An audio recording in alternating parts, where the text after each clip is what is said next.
Bags down, spikes on. Welcome to the track. My name's Colin Waitsman. I'm going to be your host for this episode of Track World News. And before we get started, I want to make sure that I let you know to go and like the episode, share with a friend, subscribe to the channel, follow the show if you're new. All the support really helps us know that you're enjoying what you're listening to, and make sure that we posting out content every single week. So thank you all for that.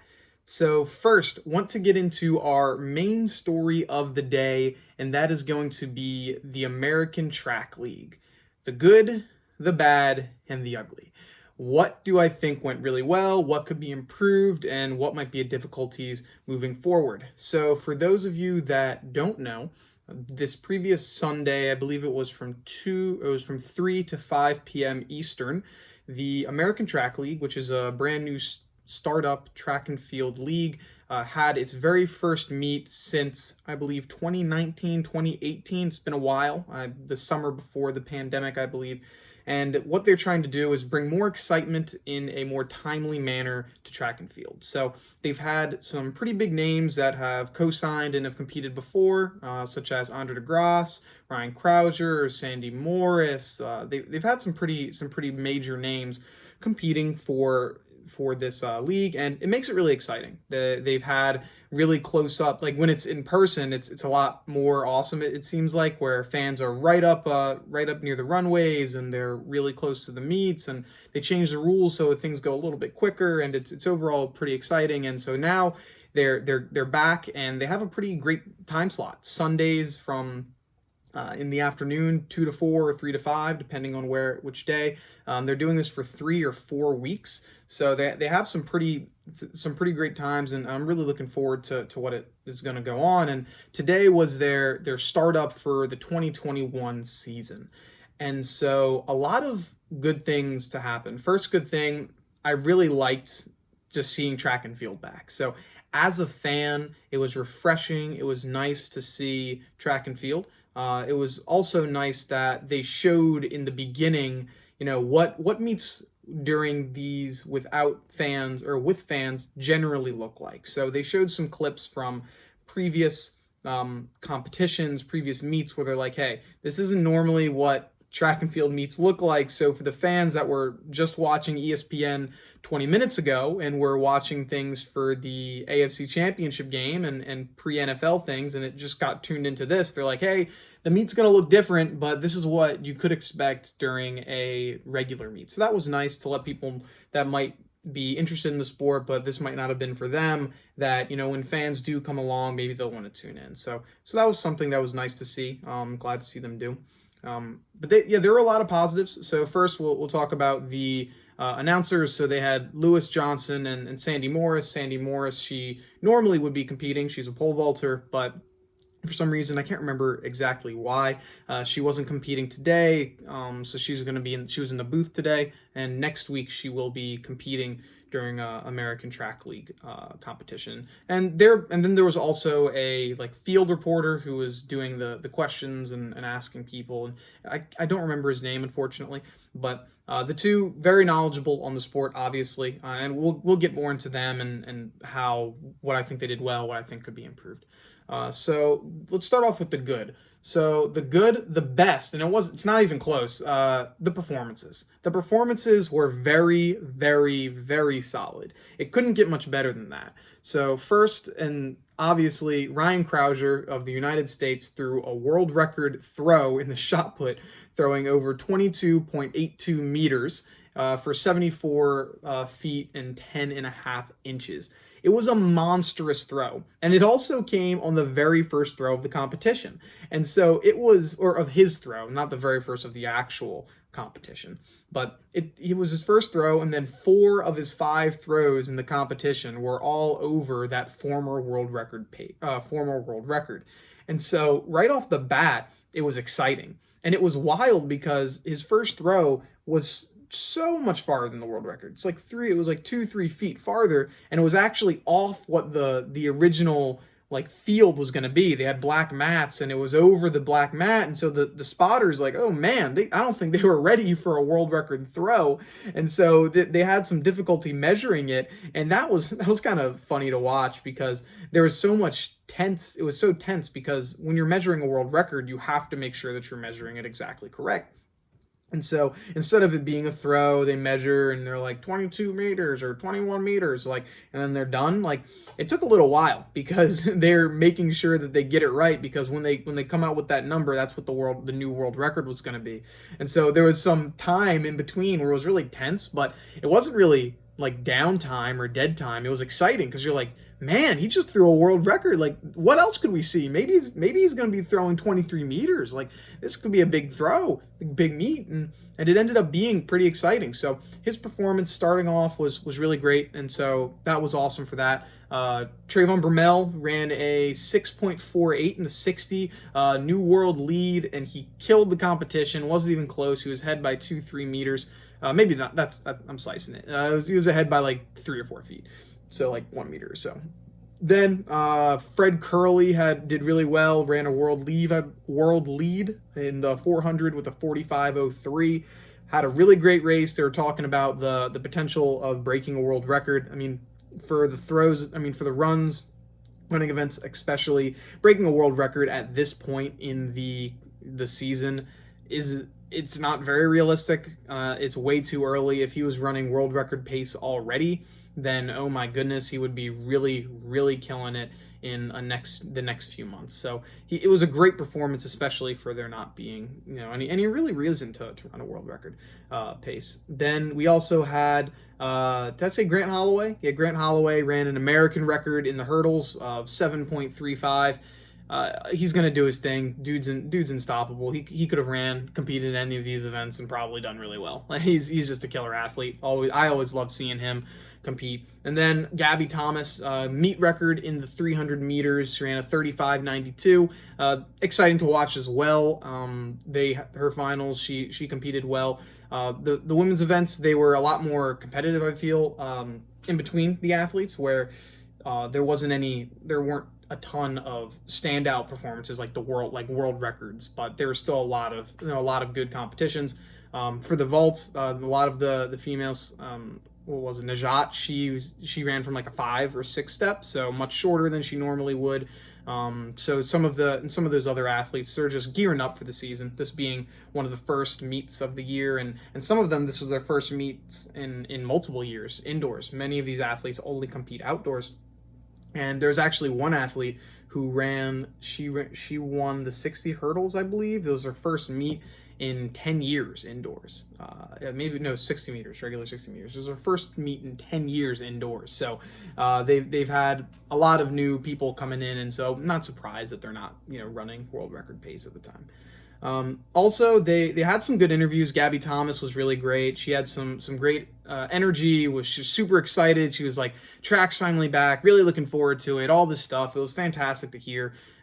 They had some really good insight on the pole vault. Of course, Sandy Morris, she gave really good insight, and she also kind of dumbed it down for those that don't know. Like, hey, what does it mean when it's a blow through? What does it mean when you're under? She really explained that well, saying, oh yeah, she was under. That means that her jumping foot was a little bit closer than it was supposed to be, which means you can't do this. And that's really good insight, stuff that I liked seeing. I wish could have seen a little more of that, but that was great. Ryan Krauser, after his world record, they had a little interview with him and said break his throw down, and he broke it down pretty well, explaining yeah, you'll see I might be looking like I'm going slow, but I'm 6'7", so I have to, and got a good turn, and he explained it pretty well. So it was great to see that.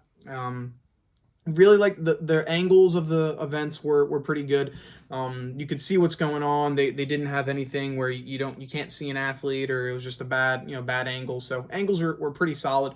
I really liked the fact that they had the gold ring or the bar at the world record, so people could visualize and see, okay, this is a world record throw. That was fantastic. Love that. And then great fan interaction. They had good ones on Twitter where you can actually get athletes in by voting for them, which was great.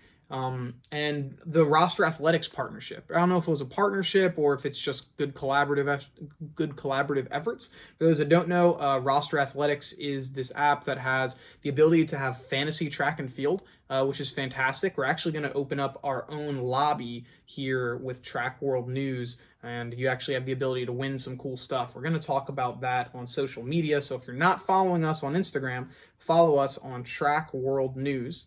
That's all one word, and you'll learn about all the stuff we're going to do, how you can win some cool stuff. So make sure you do that. But yeah, it was a great interaction. It would be nice if we could have had more athletes that were on our team, because I think it was only 4 or 5 athletes. So it'd be nice to have that expand a little bit. That's also a new startup app, so it was pretty cool. Enjoyed that. Next, let's take a look at the bad. So when I'm saying the bad, these are things that I think can easily be improved by next week's competition. And then we'll get into the ugly. The ugly, I think those are things that are going to take some time, things that may not be able to be improved on by this next week. It might take 2 or 3 weeks, or maybe by next year or by outdoors. So we're going to go over the bad. First, the audio issues. That was kind of bad. Sometimes the audio was too loud, it was too soft, you had athletes breathing into the mic, and those are easy things that are going to be able to be accounted for and fixed by next week. They realized probably what the levels were, and they're trying to figure it out. I think as we got a little towards the end of the competition, audio was getting better. So those are just bugs that they'll figure out, but that was kind of annoying for me in the beginning, but something they'll figure out. Next, I'd say the awkwardness in between events. There was a lot of dead time in between things where there's no sound going on in the arena, so you can't hear fans talking. There was music that I heard when they cut to interviews that was going on in the arena, but I'm guessing that they're not allowed to play that on TV because it'd be copyright infringement. But I would have really loved to hear something, because there was a lot of dead time where you're like, okay, well, here's going to be Ryan, he's up for his throw, and then we wait like 5 seconds, he throws it, and it's like, that's a good throw. All right. And then they go to the next thing. Like, I would have liked to see more analysis on, hey, like, here's Ryan, like, hey, he just had a great world record throw. Like, let's see, this is something he might want to, work on his, flick, whatever it is. Or when they're talking about the hurdles, like, hey, like, this is the first meet of the year, like, this is what we can expect, like, hey, this guy's really good out the block, so be looking at that, this guy can finish quickly, like all these types of things. Would have liked to see that, so there's less dead time in between events where it's just like me watching and nothing going on. So I'd like to hear more of that, and I'm sure that the announcers will pick that up, so there's less awkwardness going on, just being more comfortable. Also, use of jargon. I think that it's really easy, especially when you're in the sport, to just say, yeah, this athlete is under. This athlete, it needs to, block the pole out, or this, you need to, flick, or whatever it might be, or pike. It's like all these terms are so common to us, but for the average fan and for the people that you're trying to get in and to watch the sport, these terms mean nothing. Like, they have no idea what you're talking about. So being able to actually say and compare these things to other things would be really good. Something that I think went really, really well was when Sandy Morris said, oh yeah, this shot that he's throwing is about the same weight as the heaviest bowling ball in a bowling alley. Like, that's something that these people can be like, oh man, and he just threw that 74 feet. Like, I would have liked to see more comparisons on what things are. So that's something that it could go well, just being able to explain how the events work. Like, when we watched, they didn't really say what people were watching. Like, oh yeah, these are the rules of the pole vault, this is what you get 3 attempts, you have to clear it, yada yada yada. Like, I would have liked to see more of that. Like, explain to the fan what we're watching and then what happens next. Like, okay, this is the prelims of the 60. The top 4 runners make it in, and this is, these are the average times, what you can expect. All right, here we go. Would have liked to see that. So that's something I think can easily be fixed moving into the next one. The ugly, so like I mentioned, these are some things that I don't know if they're going to be able to be fixable by next week. I'd like to be able to see them, but who knows. So first, I'd say, was the fact that we missed pretty much all of high jump and the 60-meter hurdle prelims, and I believe the 300-meter prelims.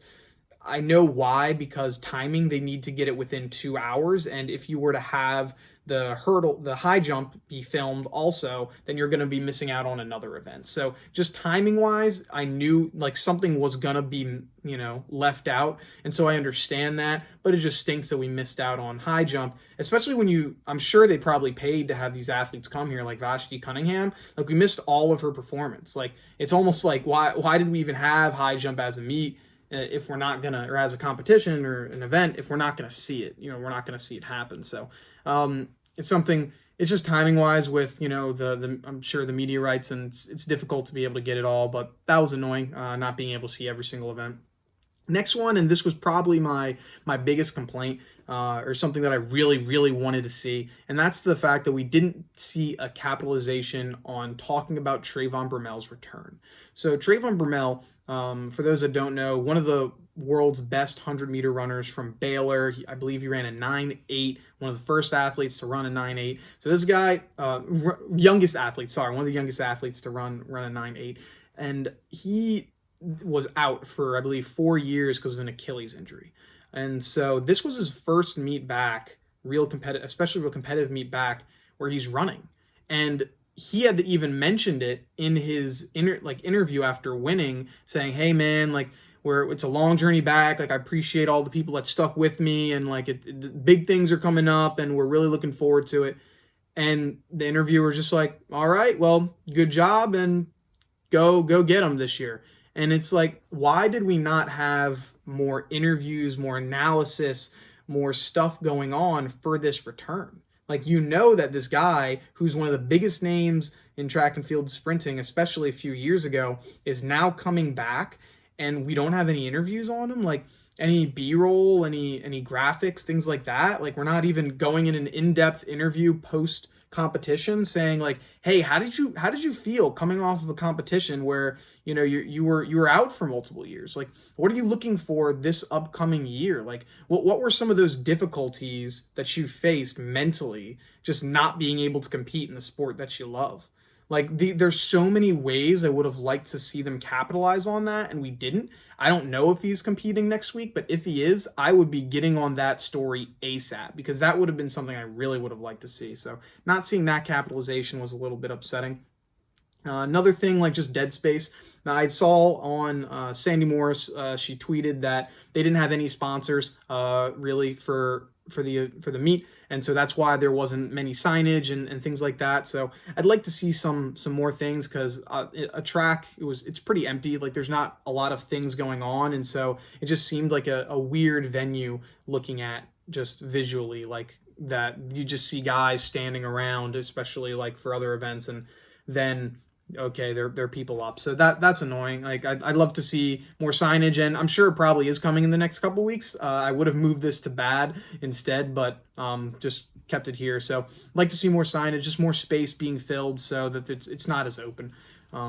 Another thing I would have liked to see, like I mentioned, more graphics and B-roll. Like, have the things cut away to the booth, and where the announcers are discussing things, or like have graphics over it saying, "This is Trayvon Brumel who ran this," or "Hey, this is Ryan Crouser, 2016 Olympic champion." Like, all this stuff. Like, let's have some things where you're talking about it. That could be added. Don't know how much that might cost, so maybe not.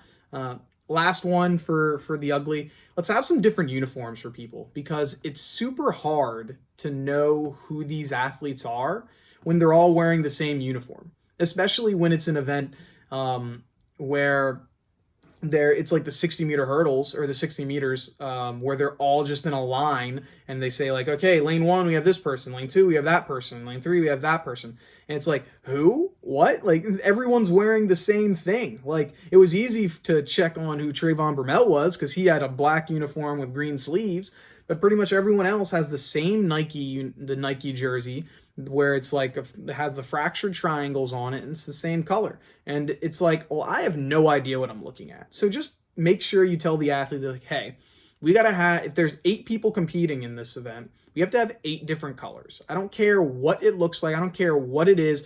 8 different colors. We can't have 2 people wearing the same uniform. You would never have 2 people wearing the same uniform in football. You would never have 2 people wearing the same uniform in basketball. So why do we have 2 people wearing the same uniform in track? especially when they're competing right next to each other. So let's do that. Change up the uniform so it's easier to follow along, because I'm a fan of track and field and I still had no idea who certain people were. Like it took me until the end of the prelims to find out that Trayvon Bromell was in the black shirt and green sleeves. I thought that he was the one wearing the headband because he normally would wear one in college. So that's something I'd like to see. Looking back, these are my suggestions. So I have 6 suggestions on what I would like to see by next week. So for this upcoming meet coming in January, like on at 2 o'clock or whatever it is, these are some things that I feel can be improved upon, and I'm looking forward to seeing. So one, audio improvements, pretty simple. I'm sure that once they get the mics right and they figure out, okay, this is how far the athletes have to stand away, and so that it's not, going to be just them breathing in the mic, but it's also not going to be where it sounds like they're talking from a mile away. They can figure that out, I'm sure. They have a week to do that. Next, let's prepare some interviews and storylines for the athletes that are competing. So the 2 storylines that I would have loved to see, hey, let's cut away to Trayvon Bromell a week ago talking about sitting down and having an interview with somebody saying hey, what was it like not being able to compete? And he's talking about that, and you can have this 2 or 3 minute interviews being filled in between events, because there's a lot of dead time. So just like in the NFL or in the NBA, when it's a dead ball, they're yeah, and actually earlier this morning we were talking to Tom Brady about tonight's game, and this is what he had to say, and it cut away to an interview with a reporter. So I'd like to see that with Trayvon Bromell. Chloe Cunliffe too. I mean, they mentioned it. She turned pro right out of high school to do pole vault. Why didn't we talk about that more? I mean, there's not many athletes that turn professional right out of high school. I mean, all of the major sports besides baseball and hockey don't even allow you to do that. Like basketball, football, you can't just go turn pro out of high school. So I would have loved to hear them talk about that. And hey, what was it like? I mean, you're jumping with the big girls. There's all these athletes that are not twice your age, I guess, but there are a lot of people that are a lot your senior. What's it like competing against them from watching them just a few years ago? So that's something that we would have loved to see going on. I think we need to get a little bit more energy in the booth. I think they had some okay analysis at times. I mean, there was other events where it was clear didn't really know a ton about shot put, or didn't know a ton about hurdling events or running events going on, and so didn't have much to say. But when we are talking, love to get a little bit more energy, pizzazz, excitement on what are things going on, like Tony Romo in football. I'm thinking about when he's talking, he's excited, analyzing the play, telling you what's going on. Love to see more of that. Like I mentioned, next thing, different color uniforms. Can't stress that enough. If people can't tell who these athletes are, they're not going to be able to figure out okay, this is my favorite one, this is who I want to watch. So let's get some new uniforms for other people. Fifth thing, explain what people are watching and what comes next. So something that kind of was frustrating to me was where hey, you have the prelims and then you have the finals. Explain what that is, because for a lot of people, when the runners, especially in the 60 and the 60 meter hurdles, they finish and then it's oh, so that guy won, this is the champion, we're done, that's it. No, explain that this is the prelims, and then the top 4 of these athletes are going to move on to the next round, which is going to be competing in 10 minutes, 15 minutes. Love to see that. So add more explanations, hey, the top 4 people go and then that's it. For the jumping events, it's hey, you get 3 jumps and then you have to go to the next bar. Or for the throws, okay, you get 5 throws and we take your best one and that's your mark. Explain what it is and what people are watching and what comes next. I feel can help people that do not know the sport understand what's going on. And then last thing, I would say I'd love to see them compare the events to everyday things. Because the bowling ball example, I think that's fantastic. So say hey, this guy, Ryan Crouser, think of it this way. He took the heaviest bowling ball that you see in a shot put. He took the heaviest bowling ball you see in a bowling alley, and he threw that thing from one 3-point line to the other 3-point line on a basketball court. Think about that. That's how far he threw it. Or he threw it from baseline to half court. Whatever it is, that's how it'd be wait, what? He could I can't even throw that thing 10 feet. And he threw it the length of that. That's insane. Like, more comparisons. Or like, hey, see the height of that bar, like in pole vault? That's the height of your average adult giraffe. And they're like, oh, that's really tall. So having more comparisons so athletes or so people that aren't as knowledgeable on the sport know what's going on, I think that can be huge too. And those are 6 things that are pretty simple, can easily be prepared. The biggest thing, like I mentioned, audio, preparing interviews, more energy, different colors, explaining what people are watching, what comes next, and then comparing to everyday things. So if they can do those 6 things by next Sunday, I think it's going to be really successful. I'm excited to see what the jump and improvement is from this week to the next week. Overall, I was excited. I think there's room for improvement. If I was to give this a grade, I'd say the performances were an A. The presentation, I'd say, was probably a C minus.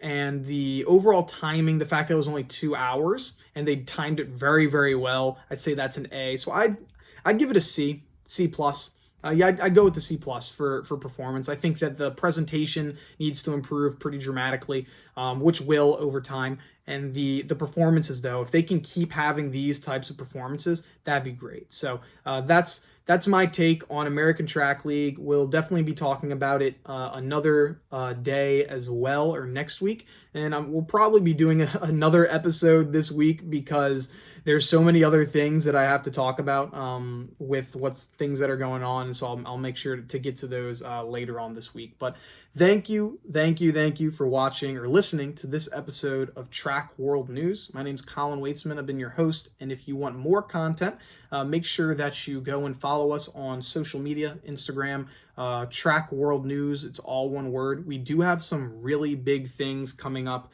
hopefully by February, that I'm super excited to announce. Can't announce just yet, but we got some big things coming up for you guys. So make sure you go follow us there. Like, subscribe, follow, do all that good stuff to the show. Share with a friend. It really helps us know that you're enjoying this. So thank you, everyone. Have a good one, and peace.